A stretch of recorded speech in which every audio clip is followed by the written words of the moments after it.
hạt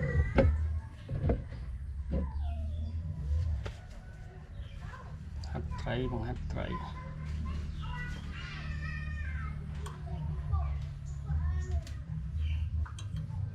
sầm răng tục khăm bọn đi sợ bụi khăm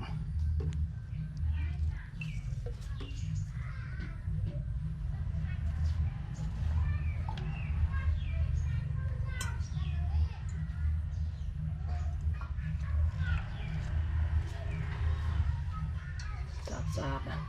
cũng ví dụ như buôn khai chiêng này bình lao sát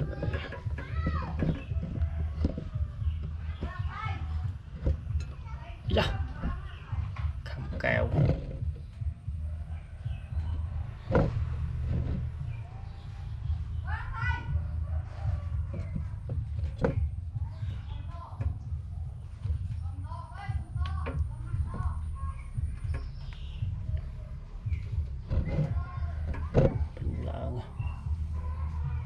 sát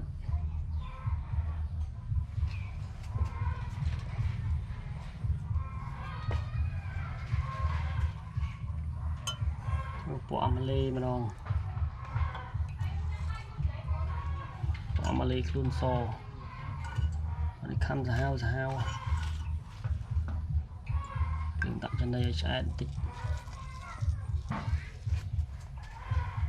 luôn so là ngủ chỗ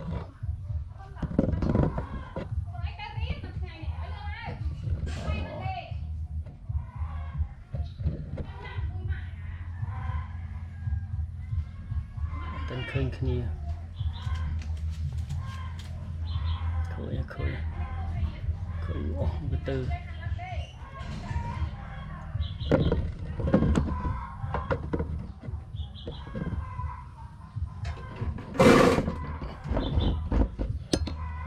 sò sạch wow.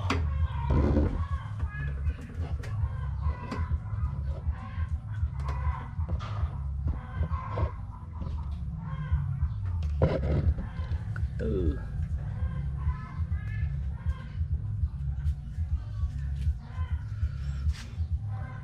nó khai xem bao so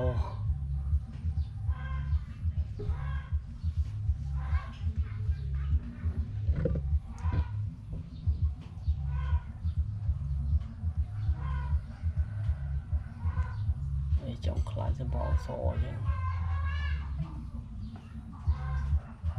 lần bình khăm này